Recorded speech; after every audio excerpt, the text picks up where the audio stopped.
channel.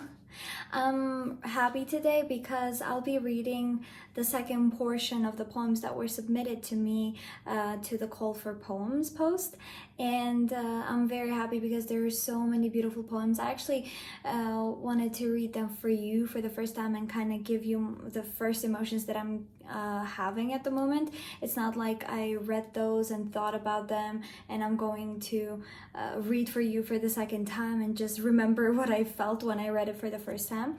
So I'm going to do that for the first time with you guys, and I'm going to read it for you. Let's go. When they say it's a mystery, I wonder what is love to me. Your pity when I was naive, or your urge to make me good for life. I feel trapped inside this log, many stones my way to dodge. Unable to smile, unable to cry, couldn't know my face was a lie. This palette I created for myself, half of pity, half of what's left. That's the beauty of being sad, thinking about what's ahead. No matter how much I cry, 'cause of my fate and all their lies. Even if I want to, I wouldn't change, for I've become your debt to pay. Whoa, this was so powerful. This was amazing, trust me. What I loved about this is actually a few things, but one of the sentences that really resonated with me, the fact that you say that's the beauty of being sad, because sometimes it might sound really weird to you guys, but sometimes I love being sad because that's when I write the most, and that's actually the moment when I can really be honest with myself and write about the things that I was kind of afraid of writing or just didn't want to write about. And whenever I'm sad, the emotions are overflowing in me and I decide to write as much as I can, and actually those are the moments that I write the most. So I love this. I don't know what the meaning of this line is for you, but for me, that's what it was, and it resonated with me deeply. And I really like the thing that, hold on, let me find that sentence. I really like this part when you said, this palette I created for myself, half of pity, half of what's left. That's the beauty of being sad. And I love how you kind of compared your face or your feelings to a palette, which I think is such a relatable thing to all of us. We have created some kind of a palette for all of us, and we stick to that palette, and the emotions are going from this color, from the other color, but it feels like all of us have that specific palette and we know what we can feel, we know what we want to feel, and we are able to feel, and those are the limited but also unlimited things that we can feel ourselves. This is so beautiful and so emotional. I really loved it. On to the next one. Hush and leave me blind with all the fairy tale facade that was never mine, as the flawed flower she will never pick. I'm damning love for being so sick. Hush, because my heart loves nothing but suicide. I'm compelled to abide, all was bound to betide. Perhaps it's doomed fate, it was never on my side. Hush, witness my wistful smile as I reconcile with hollow acceptance. Watch as the bee picks the one with lesser pollen than me. Wow. Oh wow. This one was so strong. I loved it. I loved it because it had that, I loved especially the fact that you used hush 3 times in this poem, and I loved it because it kind of brought back the attention to the poem, which is like, yeah, I know what you're going to say, but hush, hush, hush every time. Also, it made me remember of the song like hush, hush, hush, hush. But I know that meaning wise they're completely different. But the thing is that I loved the whole emotionality that I saw in the poem. That's what I felt, especially when reading the word hush, is that just let me finish, don't speak. I know what you're going to say, but it's not the moment for you to speak. It's the time for me to say something that I've been feeling or that I've been having inside of me, and I have to just let it out. And I love that it says I'm damning love for being so sick. Yeah, sometimes it kind of, you reach that point when you're like, yeah, the love is sick, it sucks. But at the same time, you have that contradictory part when you're like, yeah, love is magical, love is amazing and just incredible. And this broke my heart actually, which says,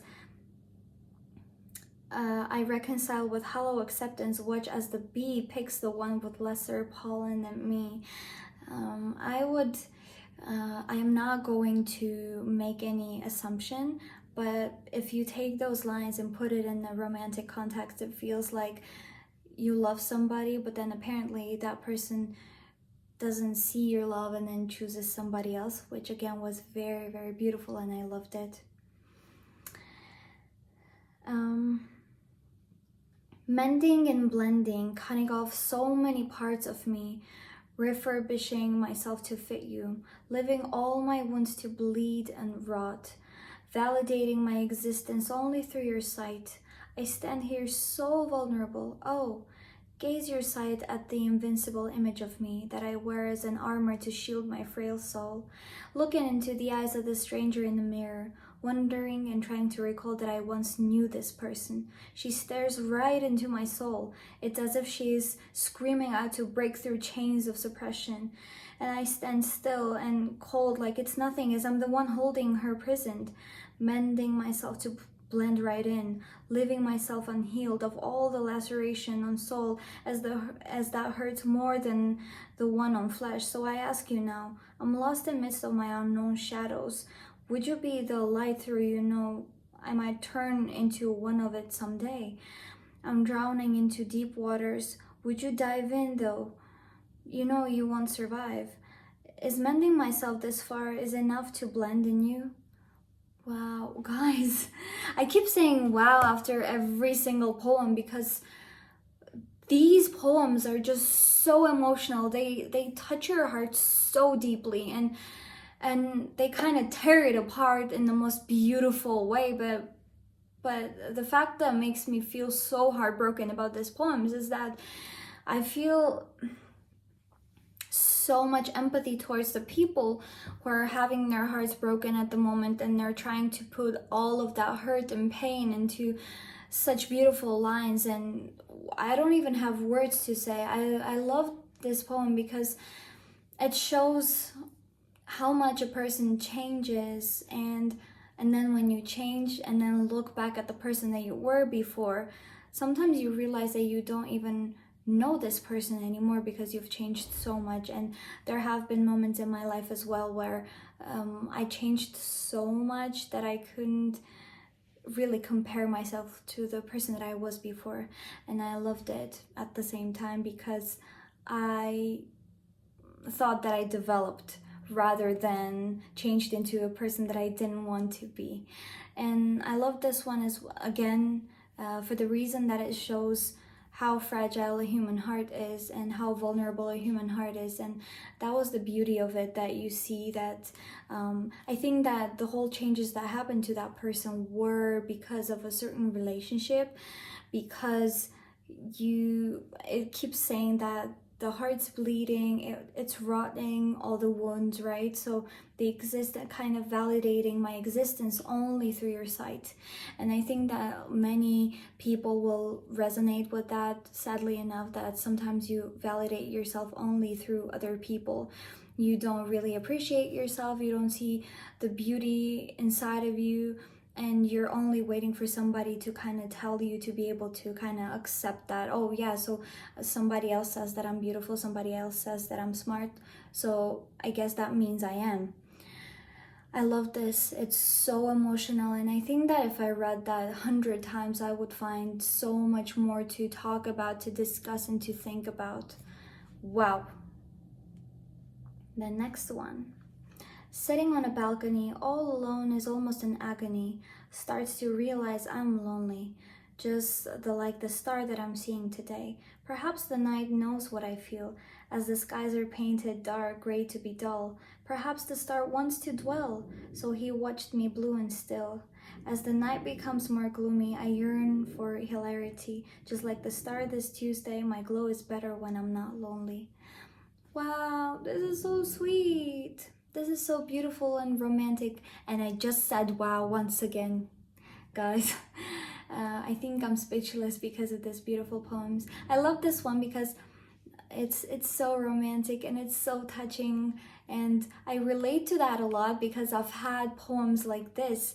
What I loved about this poem is that this might sound a little narcissistic, but I loved this poem because it felt like I had a personal connection to it, because I wrote so many poems like this when I'm sitting on a balcony, looking at the stars and thinking of the connection between me, the stars, love, me talking to the stars about love.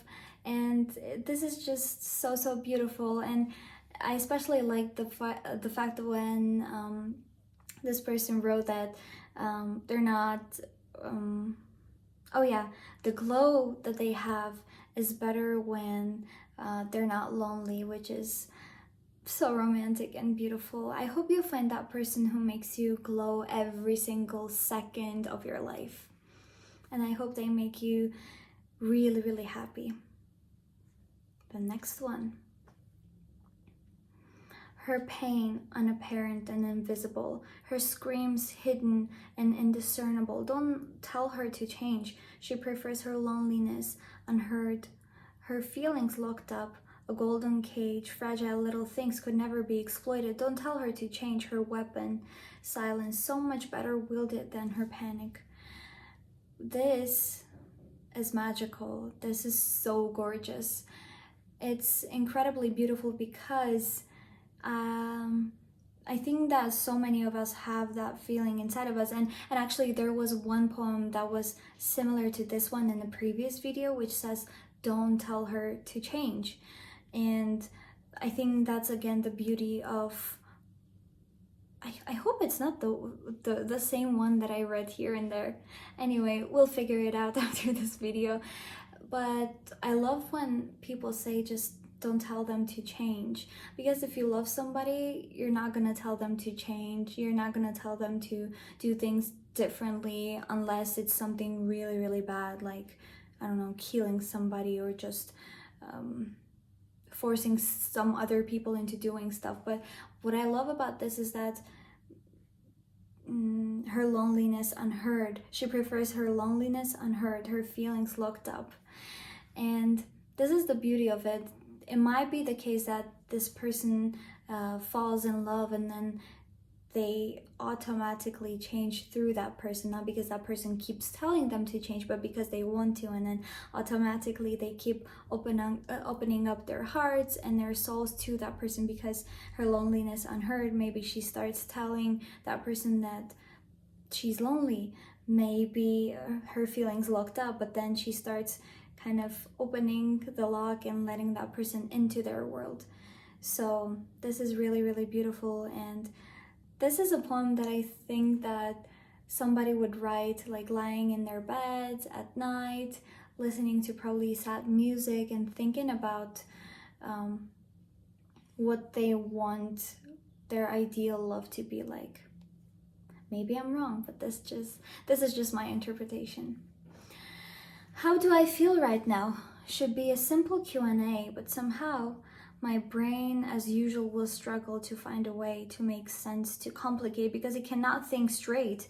My emotions at the moment is all over the place. Sad to get an F. If I was given a grade, my relationship has failed most of the tests. I thought I was prepared, but never enough for heartbreak. So if you take the average, I still managed to score below 50%. I know nobody can get an ace. No love in this world is perfect unless it's from above, filled with grace. That is the kind of love I'm willing to chase. Oh, this is incredible. This is incredible. And actually this contains the reason why I decided to give you guys the question of how are you feeling, because just like this person wrote, it should be a simple Q&A, but somehow the brain keeps complicating, and somehow it keeps getting harder and harder to answer that question, because if you're answering this question truthfully instead of just saying, yeah, I'm fine, how are you? Usually that is what happens when you meet somebody, right? So when you're meeting each other, you're like, hi, how are you? I'm fine, how are you? I'm fine too. And then you pass, and then you don't really get to know how you guys feel. And I think that's the beauty of this call for poems, is that I wanted to truly understand how you guys felt at the moment of writing those lines. And again, heartbreak, again, the struggles of love, and I think it's such a universal theme that everybody has even a little bit of that in their poems. And you might see that from the poems that I'm reading. So many people have that in their poems, and this one is not an exception. This one has that part of pain, of loneliness, and of thoughts on love. What is love actually? Would I be able to find a love which is filled with grace and the kind of love that you're willing to chase? And I hope you actually find that kind of a love in your life, because I think it's really important, because love gives you that power, the strength, the energy that nothing else can. And no matter what kind of love, it always makes you stronger. Whether it hurts you, whether it just fills you with happiness, it makes you stronger. It keeps making you stronger and more emotional, and the person that you actually have to be at the end. And I love this, and I hope you find the love that you're willing to chase, and you think that is the love that you want to chase, and that is the right love for you. What should I do with myself? I feel suffocating by the speed of the world, by the words from surrounding mouths. Hard to breathe with this mask on, finding a place to lean on. What should I do with myself? Shedding tears are not my style, but now the salty drops from my eyes are not stopping. No matter how much I try, what should I do with myself? Again, this is so sad, but also so beautiful.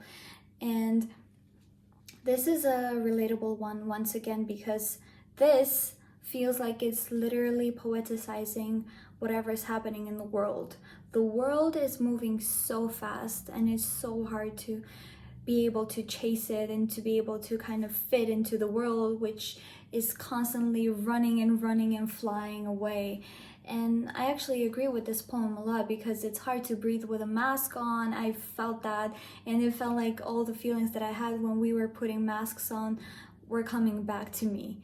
And actually in my country at the moment, we're not putting masks, but I constantly remember those feelings. And whenever I see somebody with a mask, I'm like, I'm so grateful that we're not putting masks anymore. Let it please never happen again, because little things like breathing air become so important and so valuable to you when you realize that you can't do that anymore properly. Like you constantly have to have that mask on. And maybe this mask will also apply, I think that it applies to the actual mask because of the COVID and stuff, but at the same time this can be interpreted as a metaphor as well, that you keep putting a mask on to hide your feelings, to hide what you're actually thinking, and it suffocates you and makes it so much harder to breathe.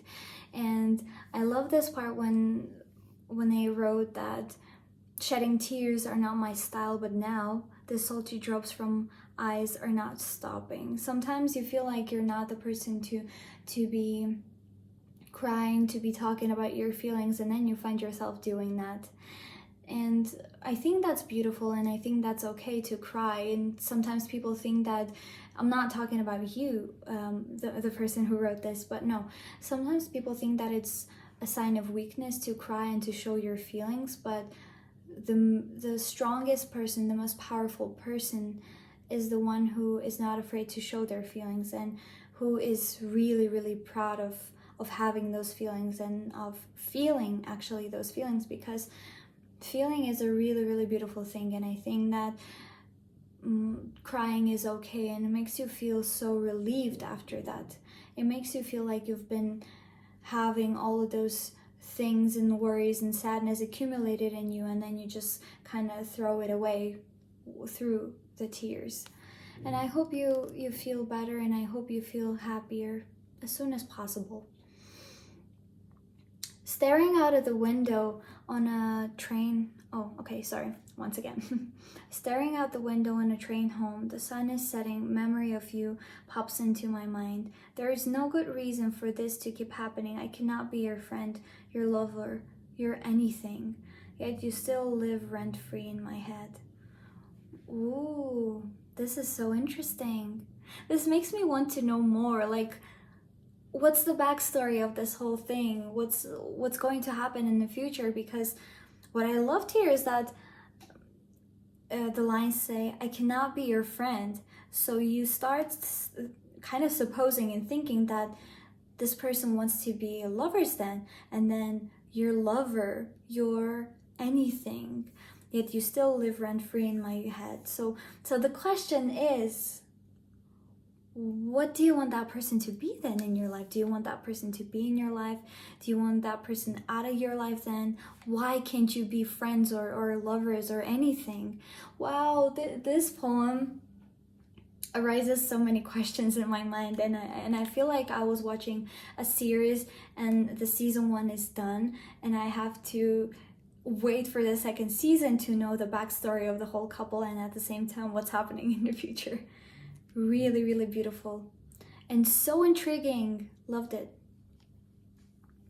And I still talk to you even though we have nothing to say, because I don't have the strength to remain brave. So as I see myself going down beneath the waves, I ended up being lowered down to my grave. Yet still somehow I still pray you'd come and I'll be safe. Ooh, wow, wow, wow, wow. I love this. I loved this a lot. And one of the reasons why I loved it is because when you start reading the poem, so the first line doesn't really feel like the first line. It feels like I was in another room and then I came back to this room and overheard part of a conversation, because it starts, and I still talk to you even though we have nothing to say. It's so amazing and it's so beautiful. I totally imagine the scene when I'm like, I shouldn't have been in this conversation to begin with, but then because of the circumstances, I just go into the room and overhear you guys talking to each other. I love this, that it says, if I still talk to you even though we have nothing to say. Those situations happen so much in our lives.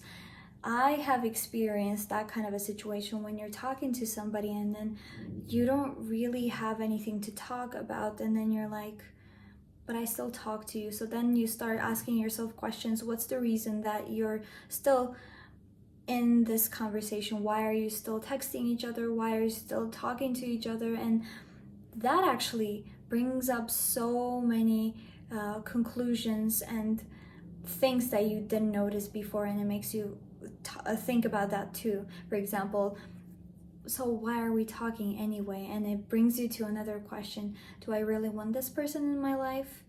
Do I really think that we should keep this conversation and connection going, and etc, etc, etc? And I loved it.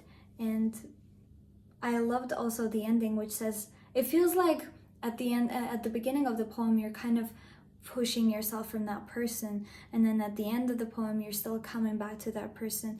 I'm saying all of those things that maybe we shouldn't be having conversations anymore, but then yet still somehow I still pray you'd come and I'll be safe. Maybe saved or safe. I think that's the dilemma between this poem, but I love this. Loved this. It's when you still understand that that person matters, and that you still love that person, no matter whether that's a romantic one or just a friend like love, or anything, or a relative like love. So beautiful. Please don't do that. It's been some time now. I'm trying to do all this healing, but beneath the facade I'm still just reeling. I can't stop myself from having this feeling. Don't do that. There's no sense concealing. It's been some time now, but I still miss you the same. My heart set aflame when thinking your name. Don't do that.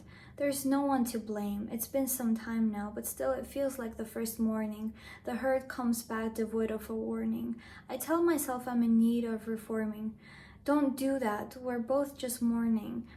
It's been some time now, and the thought of that saddens me. I hope you'd say I don't disagree. I guess in some time we will see. Don't do that. It could still be you and me. It's been some time now. Slowly, I think I'm learning to cope.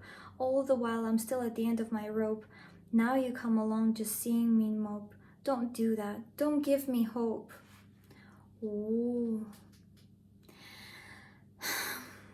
Okay, a few things. First of all, and I told this person that as well, I loved the rhymes. Loved them. I love when people insert rhymes in their poems, but they're done in the right way and in the right place, because sometimes you're just looking for words that rhyme with that word and then trying to find the connection and then building the plot according to that. But here it went so smoothly and it just flowed so beautifully that I loved it. Second one, and I think you guys might already know this because I keep saying that I love those parts, when there are repetitions, I feel like they make the poem so much stronger when somebody says like, don't do that, don't do that, don't do that. And then you're like, okay, so what am I doing? What is he trying to say? What should I not do anymore? At the end of the poem, you find out that don't do that means don't give me hope. And it's incredible. This was so emotional. I love this. For me, this was kind of like a monologue scene that you see in the movie. And it can be done in two ways. Like the first one is when you are really angry that you love somebody. And have you seen those like angry confessions when somebody is really pissed at somebody? You're like, you don't do that, don't give me hope, you know that I love you and stuff. That kind of a monologue scene. That's one version that I had in mind. And the second one was just a monologue scene when you're really, really hurt. For example, somebody says that they can't be lovers with you, they just want to be friends with you. And then after that, you keep like getting those hints from that person. And then after that, it just kind of comes up here when you can't hold it anymore and you have to have that conversation with that person. And you're like, don't do that. You're doing this and this and this and this and this. So don't give me hope. That was what I got from this poem and I loved it. Clean up in aisle 17. They say it's a symptom of a heart attack, but I'm only 24. So what's the deal with this chest pain? Does Advil help? Or maybe aspirin? I can't stand it anymore. It feels like my heart will explode. And boy, what a mess that will make. What kind of doctor deals with this? It's a special brand of pain. Emotional. Yet, the symptoms are physical. It presents like other ailments, but there's no pill to take, injection to administer, the treatment is elusive. Some say the only way is to go through it, but that sounds stupid. Sorry. Okay, there's nothing better than that? It's like a massive steel vise closed around my chest cavity, my heart beating, trying to escape, but bludgeoning itself in the ill-fated attempt. My lungs feel like they can't expand, not to their full volume like normal, shallow, rapid breaths. That's not enough. My heart feels like it's about to explode, and boy, what a mess that would make. This poem is phenomenal to me. I feel like even my voice started kind of going like this. I loved it. And I feel like it's too emotional. It is too emotional, and there's so many lines that I liked about this poem. For example, when the pain is emotional, but the symptoms are physical. And I think that you feel that way in so many different situations, and I felt that as well, and I understand absolutely what you're talking about when your pain is emotional, but you're actually feeling that pain physically. It feels like your heart's about to explode. You have so much hurt in it, you have so much going on in your heart that you don't understand what to do with it anymore, what to do with all of those emotions. And I love that you mentioned the aspirin, the Advil as well, because that's usually what people take for pain. And when you're having, for example, with the Advil, when something's hurting and you have a headache or something, you're taking Advil and you're hoping that and the headache will just disappear and go away. And I love this part as well when you say, some say the only way is to go through it, but that sounds stupid, sorry. Yes, yes, that's true.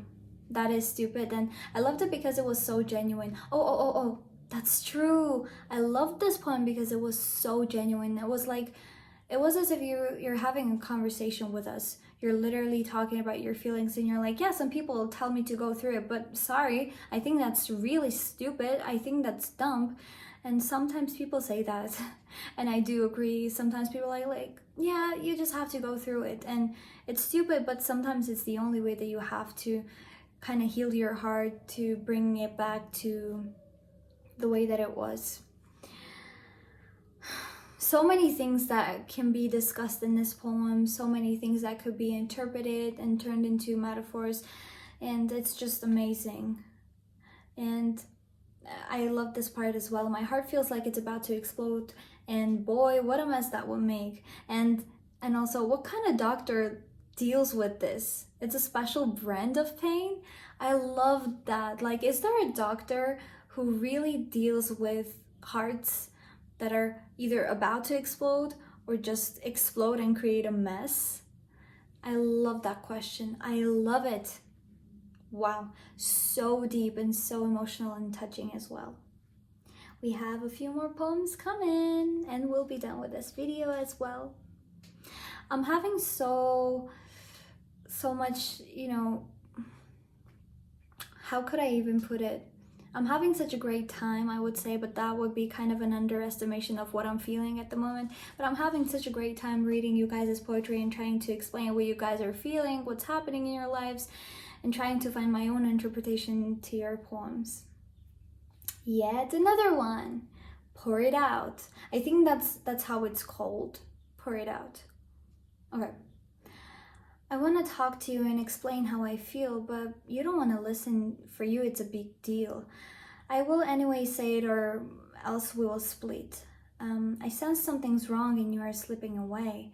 You were never like this, I take it anyway. I always gave my best with all my heart. It was not what you wanted, so it set us apart. My love, my care is too much for you. The way you act makes me feel blue. Never wanted perfect, but real. My love for you is unconditional. I remember you praying to God for someone like you.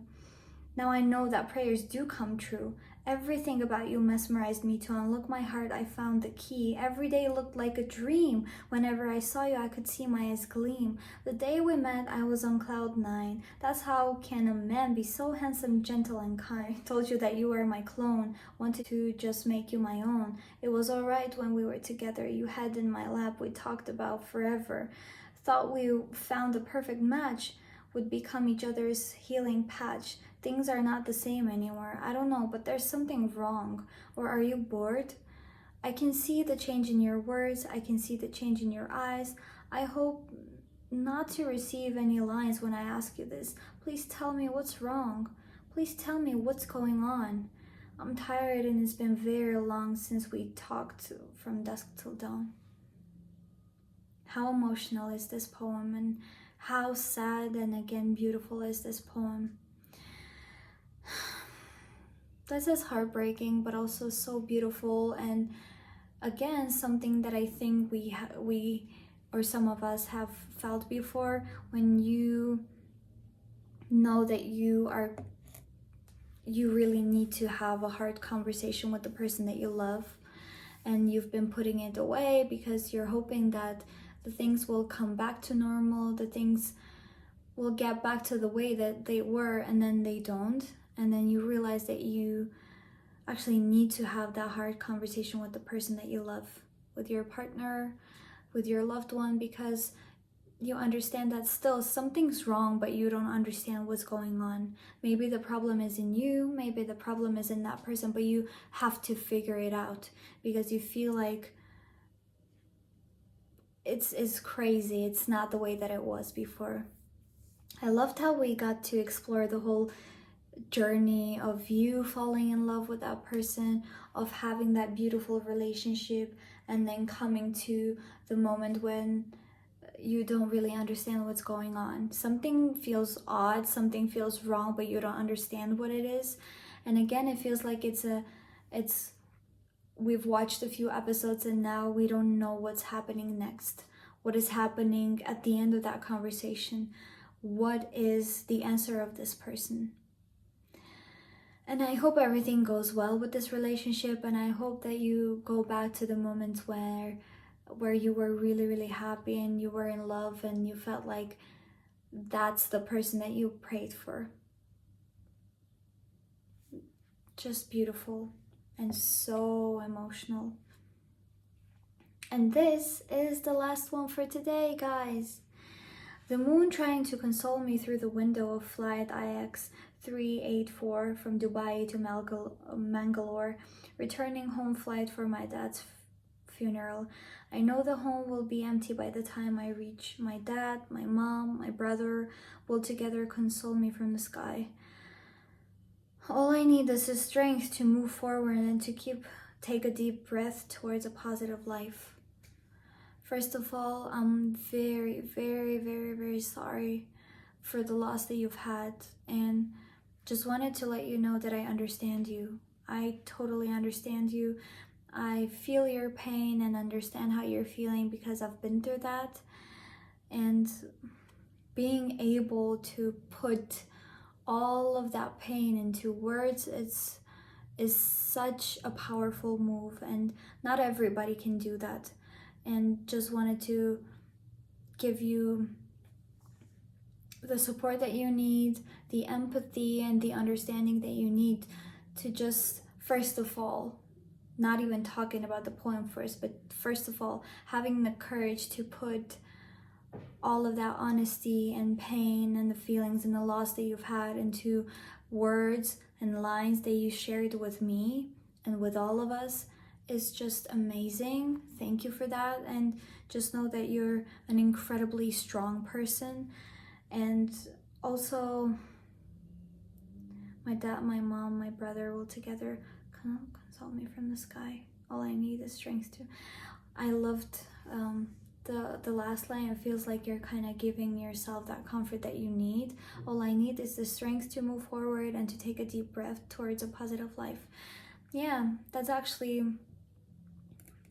all that you need. And just wanted to let you know that if you need somebody to talk to, you can always message me. And I really liked your poem because it gave us such a short but at the same time deep glimpse into your life and into your pain, and that the vulnerability that you had in your poem made an instant connection with your reader, and at the same time helped us understand you better, helped us feel what you're feeling. And trust me, I felt that. I understand you, and being able to, I personally needed a lot of time before just turning my pain and my feelings into words.